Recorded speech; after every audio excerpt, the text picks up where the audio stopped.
यं सैवा संपास्ते स्विति ब्रह्मेति वेदान्तो बौद्धा भक्ति प्रमाणपटवः प्रत्येति वैयायिका अहं नित्यं जैन शासनरता कर्मेति मीमांसका ओयं विदधास वांछितम् त्रैलोक्यनाथो त्रयी सांख्यं योगं पस्पतिमतं वैष्णवं प्रभिन्ने प्रस्थाने पवित्रं मदत्तं च रुचिनां वैचित्र्यादि नानापतितां निनां एको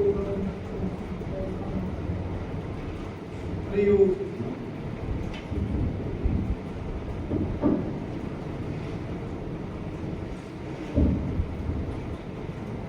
परमारमी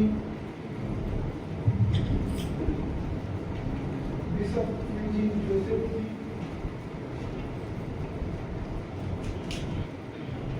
मैत्री भवन के निदेशक डॉक्टर फिलिप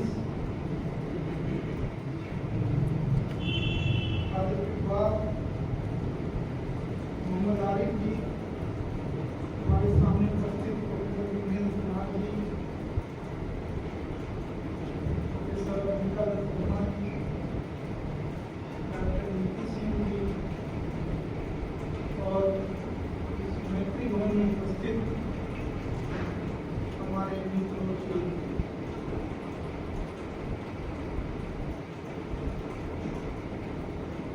ये हमारे लिए अत्यंत गौरव का विषय है कि मुझे संस्कार व्याख्यान माला में व्याख्यान के लिए आमंत्रित किया गया।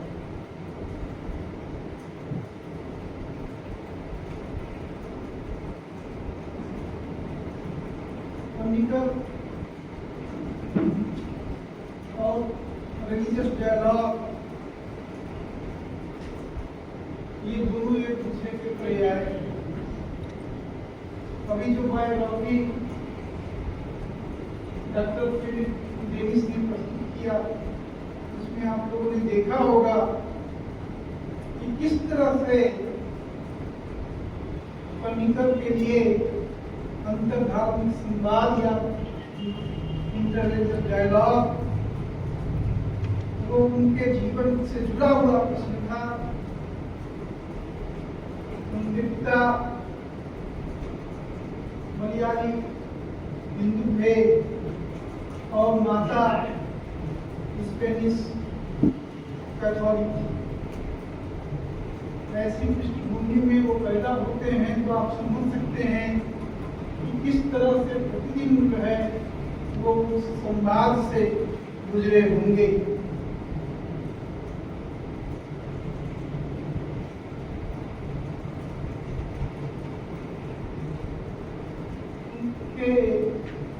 अंतर्धार्मिक संवाद विषय पर सीधे आने से पहले आप लोगों को पता ही होगा कि भारत में संवाद की एक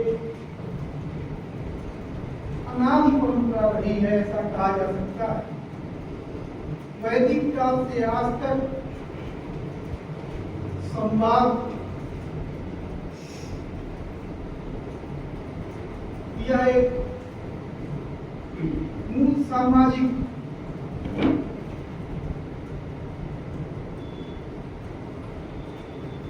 परंपरा रही है, ऐसा कहा जा सकता है। ऐसा कहा जाता है जो वस्तुतः इस सृष्टि की उत्पत्ति ही संवाद से हुई। वेदांत उपनिषद में ये कथा ये है कि ईश्वर जो है वह आदि पुरुष वह एकाकी था, उसको मन जो है वह नहीं लगा, तो एकाकी न रहे तो उसने अपने इस अकेलेपन को दूर करने के लिए अग्नि की सृष्टि की और इस प्रकार से ये सृष्टि उत्पन्न हुआ। तो संवाद से ही सृष्टि यहाँ पर उत्पन्न हुई है। उसी वेदांत उपनिषद में जन्म के सभा की सुप्रसिद्ध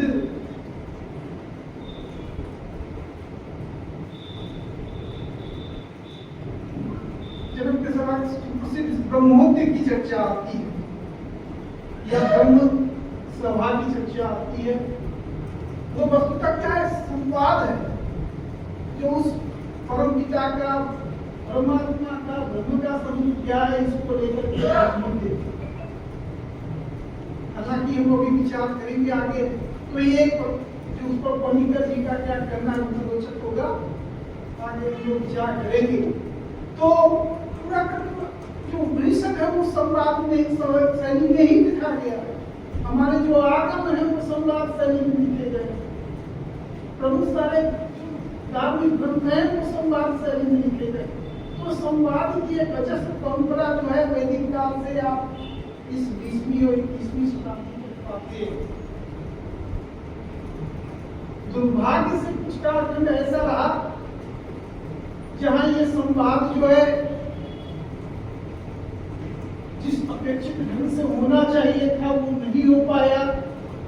जिन लोगों से होना चाहिए था उन लोगों से नहीं हो पाया। कदाचित संवाद विवाद में भी परिणत हुआ। कदाचित जो है वो बात जब वो विदंडा में जो है स्खलित हुआ। ये सब स्थितियां रही हैं, लेकिन फिर भी कहा जा सकता है कि इस देश का जो मानस है वो संवादशील है। और संवाद के माध्यम से ही हमने अतीत में वैष्णव, शैव, शाक्तों में, जैनों में जो अत्यंत संघर्ष हुआ करते थे, संघर्ष की कथा से हमारा इतिहास भरा हुआ है। तो उससे हम कैसे समन्वय स्थापित कर पाएंगे, यह एक उदाहरण। मेरा पूरा विश्वास है आगे आने वाले समय में जिन और समूहों के साथ संवाद स्थापित नहीं हुआ उनसे हमारा संवाद स्थापित होगा और एक हम नए संस्कृति की ओर, समन्वय जो समन्वित संस्कृति की ओर या विश्व संस्कृति की ओर आगे बढ़ेंगे। ऐसा भी नहीं है जो संवाद जो है केवल एक तरह से कहिए जिसको आज हिंदू धर्म कहा जाता है या बौद्ध धर्म या जैन धर्म के अंतर्गत रहा, ऐसा भी नहीं है। कम से कम सहस्त्राब्दी में आप देख सकते हैं अल्बेरुनी से शुरू करें, अल्बेरुनी हुआ या अकबर हुए, उनके यहाँ फैजी हुए, फजल हुए, या सबसे अधिक जो हमारे प्रिय हैं दारा सिको, जो संवाद पुरुष कहे जा सकते हैं, जो भारतीय इतिहास में एक उदाहरण है, जो अपनी संवाद प्रियता के कारण उनको अपने जान से हाथ धोना पड़ा, क्षमता से हाथ धोना पड़ा। दारा सिको का जिक्र इसलिए भी मैं करना चाहता हूँ कि यह जो विषय है वो इंटररिलीजियस डायलॉग एंड अद्वैत रखा गया है और दारा सिको अद्वैत दर्शन से बहुत ही अधिक प्रभावित थे। और आप सब लोग सुने होंगे शोपेनहावर जो है उपनिषदों के प्रति शोपेनहावर के प्रेम की बात, किस तरह से उपनिषदों के प्रति शोपेनहावर का प्रेम था, हुआ उसको जो अपने तकिए के नीचे रखा था। लेकिन वो शोपेनहावर को उपनिषदों का अनुवाद प्राप्त हुआ, वो कैसे प्राप्त हुआ? तो दारा सिको ने 52 उपनिषदों का अनुवाद किया था जो सिर्फ अकबर के नाम से प्रकाशित है। उस 52 उपनिषदों का अनुवाद दारा सिको ने फारसी में किया था।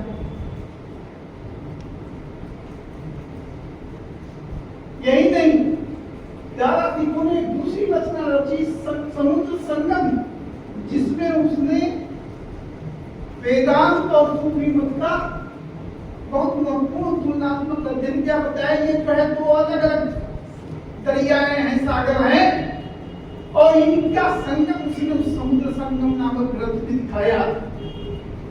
जो वेदांत का एक धारा है, एक समुद्र है, और एक जो है सूफी मत का है। वह इस निष्कर्ष पे आता है कि इन दोनों में मूलभूत कोई अंतर नहीं है। जो अंतर है वो केवल शब्दों का है और भाषा शब्दावली का है, इनकी एक वाक्यता में उसको कोई दिक्कत नहीं। संगम नामक ग्रंथ में। यह बड़ी महत्वपूर्ण बात है। जो धर्मों के अंतर्गत एक मूल तत्व होता है, उसकी ओर धारा जो है वो इशारा करता है। ये अत्यंत दुर्भाग्य का विषय है। इस देश का नेतृत्व राष्ट्रों के हाथ में नहीं रहा, अन्य लोगों के हाथ में पहुंचा। इसके कारण जो है यह जो जिस संवाद की बात आज हम कर रहे हैं वो आज से बहुत पहले ही की जा सकती थी।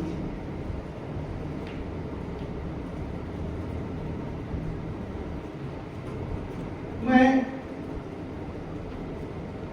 मंत्री भवन के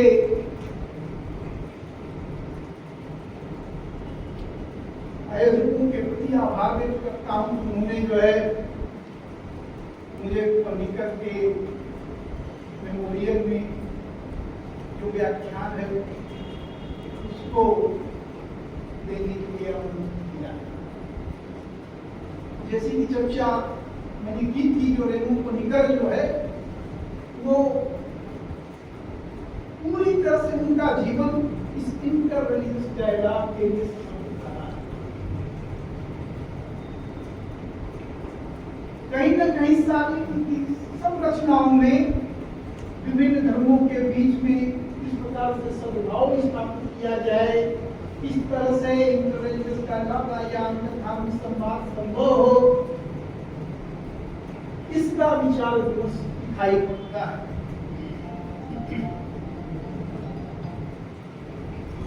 संक्षेप में जो पहले पर्रिकर जी के इंटर रिलीजियस डायलॉग से महत्व को आपके समक्ष रखना चाहूंगा।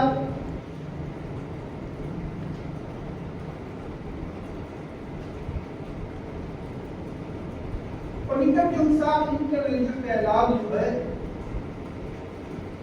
अभी जैसा कि सागर फिलिप ने बायोग्राफी में बताया, वह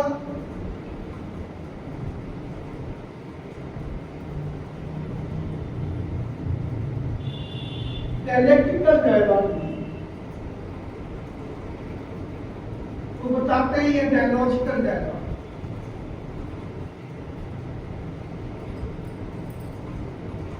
डायलेक्टिकल डायलॉग क्या होता है और डायलॉजिकल डायलॉग क्या होता है?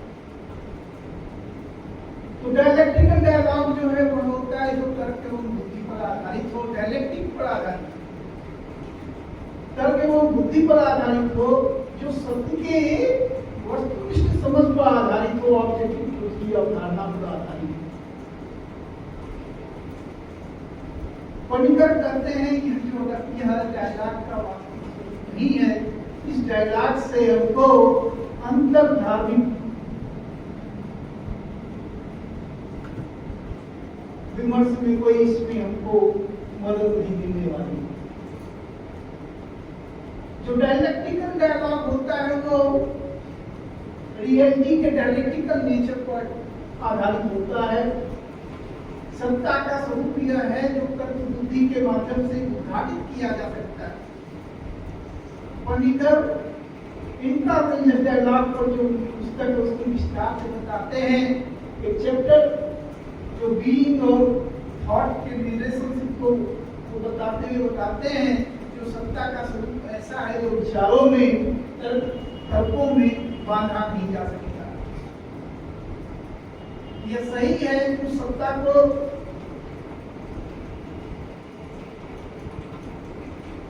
एरिस्टोटल बताते हैं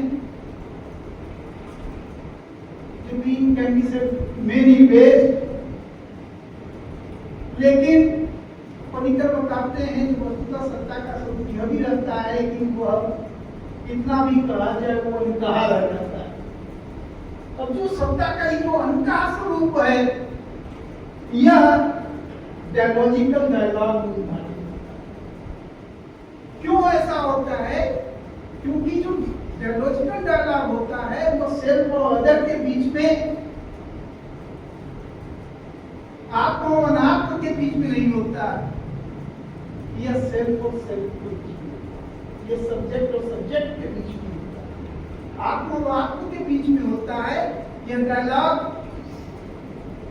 मार्टिन लूथर की तरह वो भी कहेंगे जो आई और दाऊ के बीच होता है, आई और दुख के बीच में नहीं होता। तो अगर ये जो डायलॉग है सेल्फ और सेल्फ के बीच में होता है, आत्म और आत्म के बीच में होता है, तो वस्तुतः क्या होता है संवाद में? दूसरे आत्म के माध्यम से स्वयं आपके आत्म की एक नई समझ आपके सामने इंटरनेट डायलॉग वस्तुतः यही काम करता है, इसलिए वो डायलॉजिकल होता है। दूसरे शब्दों में वो पूरी तरह से एग्जिस्टेंशियल और पर्सनल होता है, वह इंटेलेक्चुअल नहीं होता। उसमें कहीं तर्क प्रत्यक्ष, जब दो धर्म के लोग आपस में मिलेंगे तब इंटरनेट डायलॉग होगा। इस डायलॉग में यह भाव नहीं होना चाहिए कि हमारा धर्म सही है, हमारे अपने धर्म की बातों को मनवाना और दूसरे की बातों में छिद्र देखना, यह जो है उसका उद्देश्य नहीं होना चाहिए। तो वो तर्क को भी तर्क खंड मंडलिक्स पर आधारित नहीं होता है, जो कि डायलेक्टिक का स्वरूप है। इसीलिए जो भारतीय जो अभी संवाद परंपरा की चर्चा हुई, विस्तार से पिछले हजारों साल के इतिहास में भारत विस्तार और उस पर विस्तृत रूप से चर्चा हुई है। वाद, ये कहा जाता है जो भारतीय तर्कशास्त्र का, दर्शन शास्त्र का जो विकास है वो उसी से हुआ है, वाद विद्या से हुआ है। Character of logic in India में बीते अधिकार ऐसे भी करते हैं, जो वाद विद्या से ही भारतीय तर्कशास्त्र का विकास हुआ है। भारतीय दर्शनों का विकास जो है ऐसे ही हुआ है, जो न्याय के मत का जो है खंडन जो है वेदांत ने किया, पौधों के मत का खंडन न्याय ने किया, या न्याय वाले जो है बौद्धों का खंडन कर, इस तरह से जो है आपस में खंडन से युक्तियों से दर्शन का विकास हुआ है। तो एक बहस की परंपरा यहाँ पर हिंदुस्तान में हजारों साल से रही है, लेकिन वाद विद्या की परंपरा रही है और प्रचुर साहित्य नानाविध ग्रंथों में इस वाद जब विखंडा का विस्तार से विवेचन आपको प्राप्त होगा। बौद्ध साहित्य में भी कथावस्तु आदि जो है उसको कथा बोला जाता है, वाद जब विखंडा। न्याय सूत्र में ये बताया गया, वहां पर जो है न्यायशास्त्र में 3 प्रकार की कथाएं होती है वाद जब विखंडा। हालांकि बौद्ध मानते हैं एक ही प्रकार की कथा, एक ही प्रकार का भी विचार विमर्श हो सकता है, जो क्या है, जो संवाद बन सकता है। तो वो बोलते हैं कि कथा केवल जो है वाद होता है, ये विखंडा और जब जो है कथा जो है नहीं कहा जाएगा, ये बहस के प्रकार नहीं है। तो जैन और बौद्ध जो है वो केवल वाद को ही मानते हैं, वो जब को विखंडा को स्वीकार नहीं करते। लेकिन यह वाद भी जो है पंडितर के अनुसार, जैसा कि आपने देखा, वो डायलेक्टिकल है स्वभाव से, इसलिए वो वाद संवाद नहीं है। क्योंकि जो वाद में क्या होता है, तो दोनों पक्ष अपने अपने मत को लेकर के प्रस्तुत होते हैं। हालांकि यह सही है कि दोनों का लक्ष्य क्या है, तत्व को जानना, तत्व को समझना, लेकिन वो लोग अपने अपने पक्ष को लेकर के प्रस्तुत होते हैं और उसके लिए युक्तियां देते हैं, दूसरे पक्ष का खंडन प्रस्तुत करते हैं। अब पंडितर बोलेंगे, इसलिए जो है यह जो संवाद है, धर्मों के बीच का संवाद, इसको इस वाद से अलग करना होगा। इसीलिए वो कहते हैं, जो अभी तो ब्रह्मोदय की परंपरा की चर्चा भी तो हजारों साल से यहाँ उसको ये कहेंगे कोई संवाद नहीं। क्यों? क्योंकि खंडन तो जो रिलीजियस डायलॉग होता है, जैसा कि हम लोग ने देखा, वो आपके बीच संवाद और वो पूरी तरह से खुला होता है। पहले से आप यहाँ कोई पूर्व धारणा या कोई हिडन एजेंडा, ये सब उस डायलॉग को इंटररिलीजियस डायलॉग में नहीं होने चाहिए। ऐसा पूरी तरह से ओपन होता है, based on mutual trust, so that mutual understanding to be out from this. यह इसका उद्देश्य होता है, म्यूचुअल अंडरस्टैंडिंग तक पहुंचना, और इसके लिए एक जो है बहुत हर सीमा ईमानदारी की जरूरत होती है, डीप ह्यूमन ऑनेस्टी, यह जो है जरूरी है, ऐसा वो बताते हैं। तो और फिर यह जो डायलॉग है, जो डायलॉजिकल डायलॉग है, जो इंटेलेक्चुअल डायलॉग है, वह जैसा कि बताया गया इंटेलेक्चुअल किस्म का नहीं होता, फिलोसफिकल कांग्रेस नहीं है, बताएंगे पॉलिटिकल नहीं बताया इंटेलेक्चुअल डायलॉग। ये फिलोसफिकल कांग्रेस का सेमिनार नहीं है, तो दार्शनिक लोग सेमिनार करते हैं, चाहे वो दर्पण बुद्धि के आधार पर उसको कोई एक दार्शनिक सिद्ध कर रहा होता है, दूसरा उसका खंडन कर रहा होता है। तो यह जो है न तो फिलोसफिकल कांग्रेस है, न तो क्या करते हैं इसको थियोलॉजिकल वर्कशॉप के रूप में, सिंपोजियम के रूप में लेना चाहिए। यह जैसा कि तो आत्म के बीच में संवाद है, जैसा कि पीछे बताया गया। और सबसे महत्वपूर्ण शब्द यह है कि रिलीजियस डायलॉग को रिलीजियस होना चाहिए। इसलिए वस्तुतः देखा जाए तो इस समय मैं नहीं कर सकता हूँ इंटररिलीजियस डायलॉग में मैं इंगेज हो रहा हूँ, क्योंकि कहीं से यह जो भाव, यह जो पूजा का पूजा जो है, ये रिलीजियस जो है वो इवेंट है, ऐसा नहीं है। तो ये बहुत महत्वपूर्ण अंतर है जो ये क्या कहते हैं पॉलिटिकल डायलॉजिकल डायलॉग और डायलेक्टिकल डायलॉग से अलग करते हैं। वो बताते हैं रिलीजियस डायलॉग जो है वह इस प्रकार से डायलॉजिकल डायलॉग। जो दूसरी बात है वो बताते हैं वो ये इस डायलॉजिकल डायलॉग या इस रिलीजियस डायलॉग या इंटर-रिलीजियस डायलॉग, ये पूर्व शब्द है क्या? यह डायलॉग पहले स्वयं में अपने अंदर से होना चाहिए। इंट्रा-रिलीजियस डायलॉग जिस पर उनका बहुत अधिक बल है, जो इंट्रा-रिलीजियस डायलॉग जो है वह जो है पुरुष शब्द है। हालांकि जो कोवर्ट में हेरल्ड कोवर्ट ने पॉइंटर से क्लोज ऑफ रिलीजियस डायलॉग इस प्रकार का एक लेख लिखा जो बहुत ही अच्छा, जो हमारे इस अध्ययन का आधार भी रहा है। तो उसमें उन्होंने ये बताया, इस पर एक बहुत रोचक प्रश्न उठाया। पॉइंटर ऐसा मानते हैं कि इंटर-रिलीजियस डायलॉग जो है वो इंटर-रिलीजियस डायलॉग का पूर्व शर्त है, या पहले वो है और तब इंटर-रिलीजियस डायलॉग है। इस आर्डर को लेकर के मेरा मतभेद है। मेरा मानना है, हेरल्ड कोवर्ट बताएंगे, हेरल्ड कोवर्ट हम लोग के वैसे ही अपने हैं जैसे पॉइंटर था। ये भी बीएचयू से जुड़े थे, वो भी बीएचयू से। कोवर्ट साहब, मुफ्ती साहब के ही कोवर्ट साहब भी जो है वो विद्यार्थी रहे हैं। तो वो बोलते हैं, उनका भी बहुत अधिक था। उन्होंने कहा जो क्या करते हैं वस्तुतः जो ऑर्डर है वो थोड़ा सा अलग है। पहले आदमी इंटर-रिलीजियस डायलॉग के होता है, उसके बाद जो है क्या करते हैं उसको दूसरे से मिल करके, दूसरे के धर्म के बारे में जान करके जब आप जानते हैं तब आपको आत्मन्वेषण करने की, आत्मसमीक्षा करने की जरूरत महसूस होती है। ऐसा वो कर,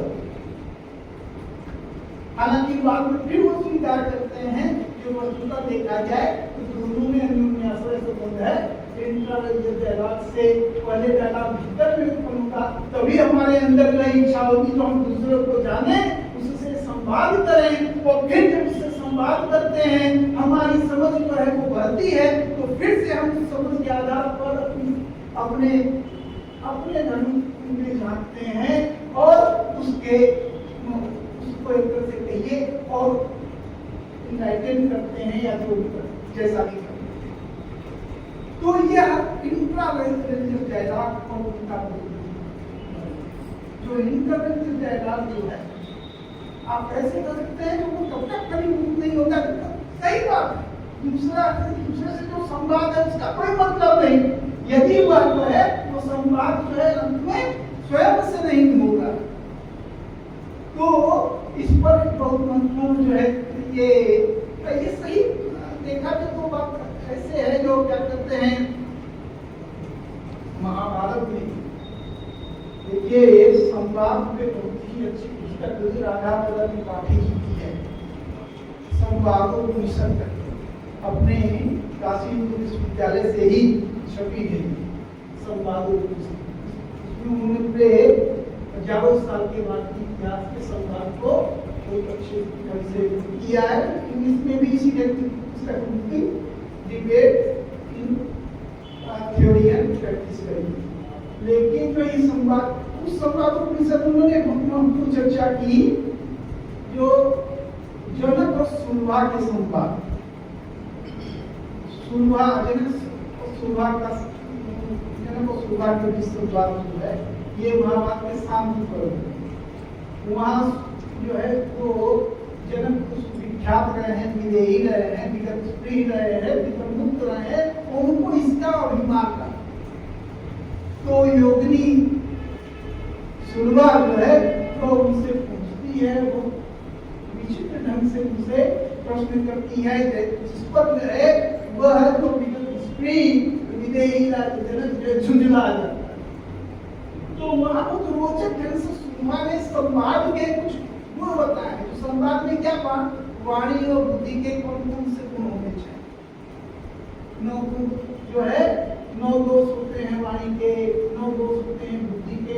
इन दोषों से संवाद को दूर होना चाहिए और इन गुणों से, इन 18 गुण से उसको पूर्ण होना चाहिए। कुछ जो ये आपको निकल रहे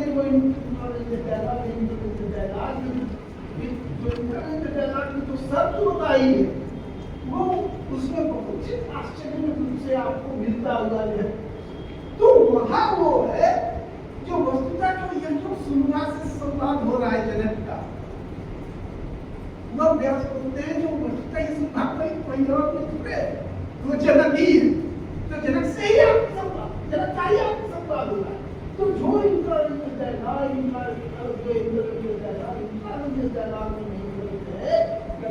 होता है तो उसका कोई मतलब और वो किस हद तक कल्कुलेट हो सकता है। इसलिए पनिकर ने तो ये कहा कि इसमें पूरी संभावना है, क्या कन्वर्जन, पूरी संभावना है। आप जो है आपको ये लगे जो हम अब तक जो समझते थे वो पूरी तरह से गलत है। इसके लिए तैयार होना चाहिए। जब आप संवाद में जाते हैं तो आपका उद्देश्य वहां पर क्या है, आप समझ को बढ़ाना, सत्य तक पहुंचना। हो सकता है आप ही सत्य पर हो, तो इस प्रकार की पूरी संभावना हो सकती है। तो इस ढंग से बहुत बढ़िया ये पनिकर ने इंटरवेंजर डायलॉग को बताया। और ये जो इंटरवेंजर डायलॉग है वह वस्तुतः किस सत्य बोध पर आधारित होगा, तो उसके लिए भी आपने भी फादर फिलिप ने चर्चा की थी। वो ऐसा है, पनिकर अद्भुत दार्शनिक है, सैकड़ों शब्द उन्होंने करे। तो हम मेरा मानना है जो कौन चिंतक इतना मधुर है वो इस बात से किया जा सकता है कि उसने कितने शब्दों का प्रचलन किया और सैकड़ों शब्दों का पनिकर ने जो है वह प्रचलन किया है। फिलोसॉफिकल डिस्कोर्स में, रिलीजियस डिस्कोर्स में, थियोलॉजिकल डिस्कोर्स में सैकड़ों शब्द जो है वो पनिकर के कारण है। तो उसमें कॉस्मोथियंट्रिज्म है, जो कॉस्मोथियंट्रिक व्यू ऑफ रियलिटी या कॉस्मोथियंट्रिक इंट्यूशन की बात होती है। तीसरा का सब जो है कॉस्मोथियंट्रिक इंट्यूशन की ओर हो सकता है, उस कॉस्मोथियंट्रिक सत्ता की ओर ले जा सकता है या ले जाता है या ले जाएगा। अगर हम इसी से संवाद करें तो ये कॉस्मोथियंट्रिज्म क्या है, तो वो वस्तुतः कॉस्मस, थीओस और एंथ्रोपोस, ये 3 शब्द हैं। तो रियलिटी क्या है, reality is Trinity of these three, cosmos, theos, and spirit. That is cosmos, the divine God, and humans. और ये वस्तुतः इनके तीनों आपस में इंटरकनेक्टेड है। ऐसा नहीं है कि डिवाइन जो है वो किसी अलग जगह है, ये दूसरी दुनिया है, परमात्मा का क्षेत्र अलग है और व्यवहार का क्षेत्र अलग है। तो ये देवत्व नहीं है। हालांकि अभी हम आएंगे, जो हमारा ये मानना है मैं इससे सहमति कर सकता, लेकिन पनिकर कहेंगे तो नहीं, ये लेवल्स नहीं है। तो ये तीनों जो है एक से कनेक्टेड और वो बताते हैं ये काम तो तीनों एक ये अब जो लोग जो है वैष्णव परंपरा से परिचित हैं, बाद में विशिष्टाद्वैत की परंपरा से परिचित होंगे, वो जानते होंगे जो ये एक तरह से विशिष्टाद्वैत का मान्य सिद्धांत है जिसको तत्वत्रय के नाम से जाना जाता है। लोकाचार्य ने तत्वत्रय नाम की, तो उन लोग सारे वैष्णव वेदांतियों का मानना है जो ईश्वर, जीव और जगत ये तीन। अद्वैत वेदांति मानेगा क्या तो ऐसा नहीं, जो ये वस्तुता जो है यह केवल एक तत्व है। वो तत्व क्या है? ईश्वर या परमात्मा, जिसको ब्रह्म बोलते हैं। तो एक हम कभी उस पर आते हैं क्योंकि इस पर आना जरूरी है। अद्वैत वेदांत जो है वह ऐसा मानता है जो एक परमात्मा की ही सत्ता है, एक परमात्मा की ही सत्ता है, उसके और किसी चीज की सत्ता नहीं। उस परमात्मा को ब्रह्म के लिए, ईश्वर के लिए, उस परमात्मा उसके तो अगर एक परमात्मा की सत्ता है तो इस संसार में नाना चीजें दिखाई पड़ती हैं, वो क्या होगी? यही यहाँ पर जो है नाना वस्तुएं दिखाई पड़ रही। तो अगर एक परमात्मा एक तो जाहिर होगा तो नाना है, विभिन्नता है, अलग अलग चीजें दिखाई पड़ रही हैं। ये क्या है? ये माया प्रसूत है, ये ज्ञान प्रसूत है। वस्तुतः उनकी सत्ता नहीं है, एक परमात्मा की ही सत्ता है, एक ब्रह्म की ही सत्ता है, एक अद्वैत ब्रह्म की सत्ता है। प्रश्न है जब एक अद्वैत ब्रह्म की सत्ता है तो हमारा आप कह रहे सारी दुनिया मिथ्या है तो हम क्या? तो हम भी मिथ्या हो गए क्या? लाख फिलॉसफी कोई आपको पढ़ाए तो आप झूठे हो गए मानने के लिए तैयार होना क्या? नहीं हो तो जाहिर है सब चीजें मिथ्या हो सकती हैं। आपके अंदर एक विश्वास है तो हम मिथ्या नहीं, तो अगर हम मिथ्या नहीं हो सकते हैं और सत्ता क्या है? केवल एक की है, परमात्मा की है, तो जाहिर है आप क्या है? परमात्मा ही। इसीलिए इस बात को कहा गया जो शंकराचार्य के नाम से प्रसिद्ध होती है, जो इस लोकादेव प्रवक्ष्यामि यदुक्तम शास्त्र कोटि, जो सैकड़ों शास्त्रों में जो बात बताई गई वो मैं बता रहा हूँ क्या? जो ब्रह्म सत्यम जगत मिथ्या जीवो ब्रह्म। एक ब्रह्म की ही सत्ता है, परमात्मा की ही सत्ता है, एक ईश्वर की ही सत्ता है। सारा का सारा जो जगत है जिसमें नाम आपको दिखाई पड़ता है वो मिथ्या है, और यह जो जीव है वह वस्तुतः क्या है? ब्रह्म ही है और आत्मा। तो यह जो है अद्वैतवाद का अब अद्वैतियों का कहना है जो इस अद्वैत के आधार पर ही जो है वास्तव में सार्थक रिलीजियस इंटररिलीजियस डायलॉग संभव है।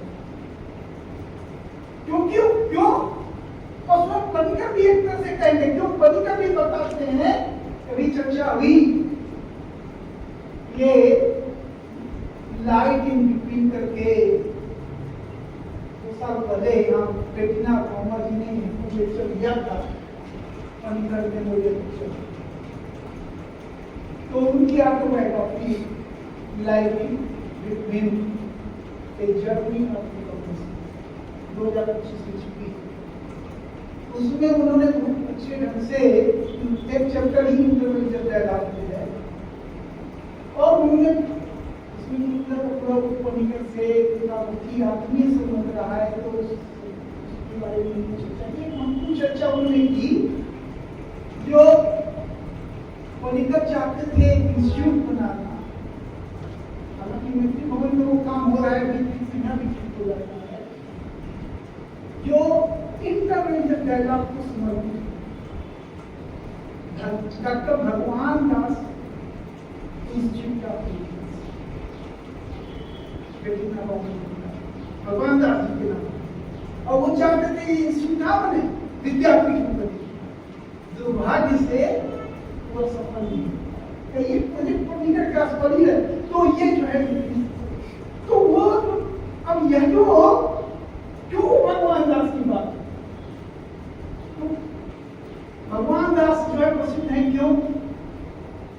तो वो अपने विख्यात कृति essential unity of all religions, उन्होंने सब धर्मों की बुनियादी एकता उन्होंने वहां पे दिखाया, जो किस तरह से सारे धर्म जो है वह एक ही तत्व को बता रहे।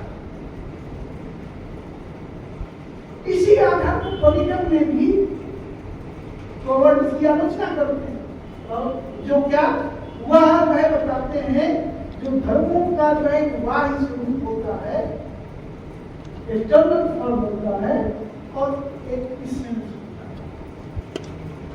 यह जो सोशल और कल्चरल हिस्ट्री है उसी से रिलीजन को आइडेंटिफाई नहीं करना चाहिए, दुर्भाग्य से हम इसको आइडेंटिफाई कर देते हैं। उसके मूल में जो तत्व है वह जो है धर्म का मूल है। ऐसा इस प्रकार से इसेंस ऑफ फॉर्म के डिवीजन की बात जो है वो पॉलिटिकल करते हैं। वो कहते हैं कि वो ऐसा नहीं है। ये क्या कहते हैं, वस्तुतः अगर क्रिश्चियनिटी को ही लिया जाए तो सोशल और कल्चरल हिस्ट्री ऑफ जो क्रिश्चियनिटी है विभिन्न धर्मों की सोशल कल्चरल हिस्ट्री ऑफ उसको हम जो है कभी भी क्या कर सकते हैं, उस धर्म से अलग नहीं कर सकते। लेकिन कोई का क्या कहना है ऐसा, स्वर्ग लोग प्रयास लगाते हैं ये वर्ड जो ऐसा करके पॉलिटिकल ये करना चाहते हैं जो वस्तुतः जब हम इंटरनेशनल डायलॉग हो रही है तो हम शुरू में धर्मों की तो बाहर समझ हमारे सामने आती है। जब बाहरी समझ के भीतर जब हम अंत में भीतर धर्मों के पहुंचते हैं तो वहां हम पाते हैं कि क्राइस्ट तो उस पर पॉलिटिकल इस नतीजे को पहुंचते हैं जो अंतर्धार्मिक संवाद होता है वो जो है क्या, उसका जो मीटिंग पॉइंट है वो क्राइस्ट है। सही है कि वो क्राइस्ट जो है नजर के जीसस उसी रूप में उस क्राइस्ट को हमें लेकर क्राइस्ट जीसस के रूप में लेना चाहिए, बीइंग के रूप में लेना चाहिए, अल्टीमेट प्रिंसिपल के रूप में लेना चाहिए, जो अन्य धर्मों में इसको अलग अलग नाम से कहा। अब वर्ड का कहना ये आप ऐसी बात कर रहे हैं जो अपने आप में करना, दूसरे धर्म के लोगों को ये स्वीकार नहीं होगा। जो भी कोई इतने बहुत बड़ी बात कर रहे थे आप वो बता रहे हैं क्या, जो उसमें मीटिंग पॉइंट क्या है, क्राइस्ट है।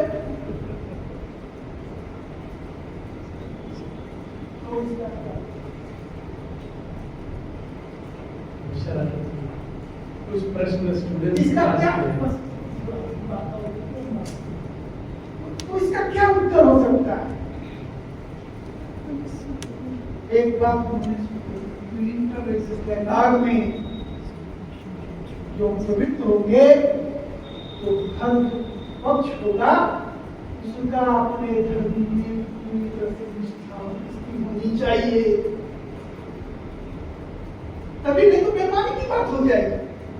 अगर बिना निष्ठा वाला व्यक्ति जो है वह आपको अपने धर्म के बारे में बता रहा है तो बता पाएगा क्या?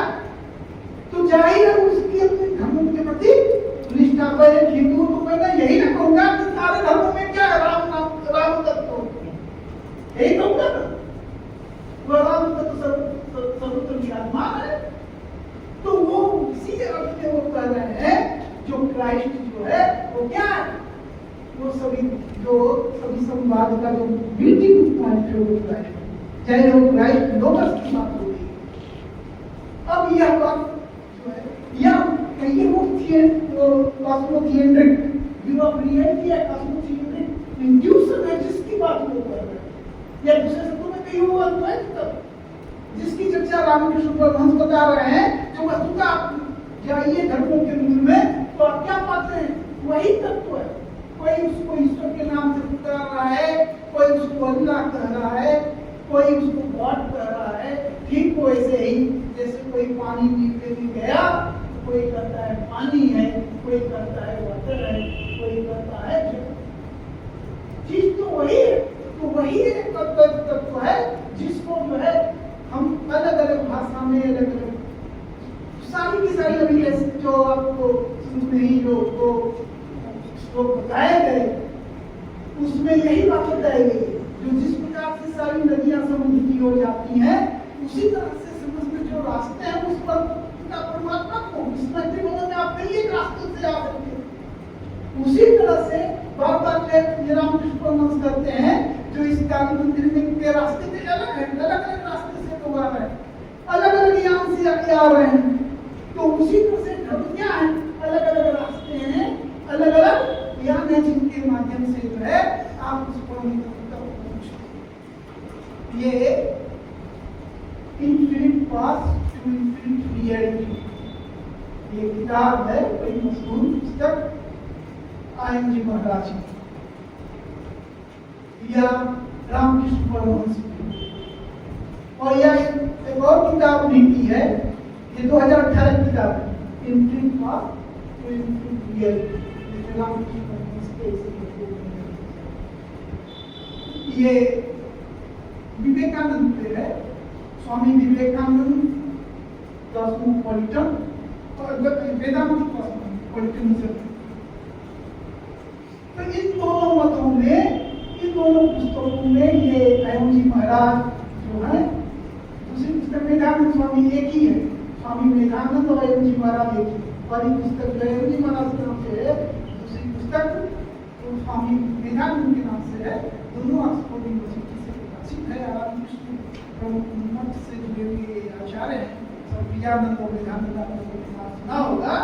तो ये दोनों आचार्य ये कहते हैं कि बहुत विवेकानंद और क्या कहते हैं रामकृष्ण परमहंस के माध्यम से, उनके संदेश के प्रकार के माध्यम से जो इस प्रकार को वह भी नानाविध धर्म उपासना में वह अलग अलग ढंग से, अलग अलग नाम से जाना जाता है या उसको पहुंचने के लिए अलग अलग उपाय बताया जाए, यानी कि अलग।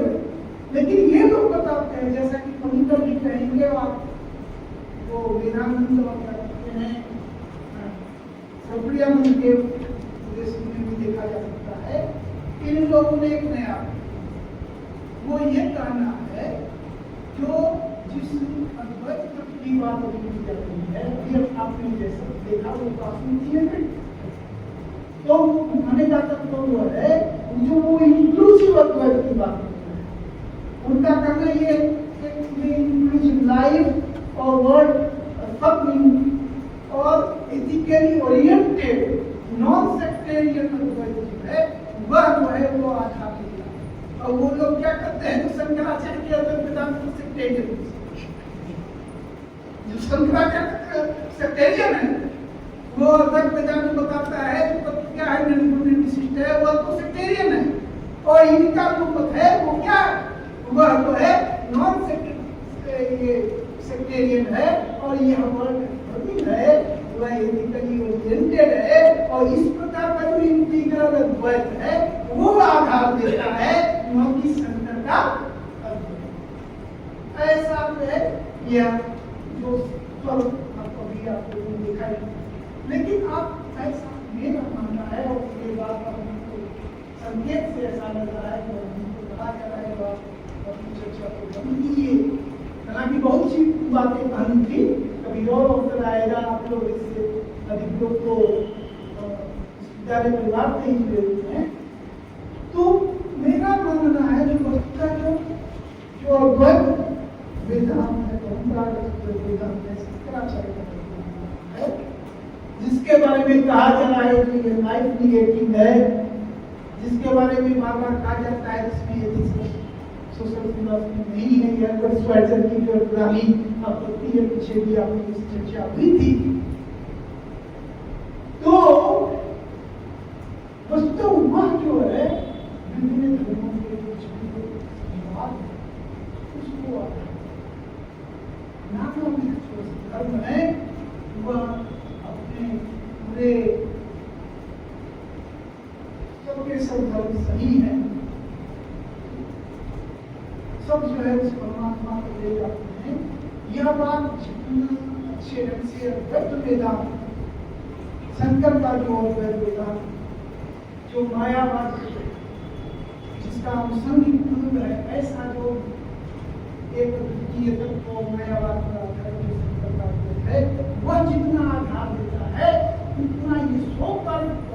को इंटीग्रल अद्वैत नहीं देता। क्यों नहीं देता?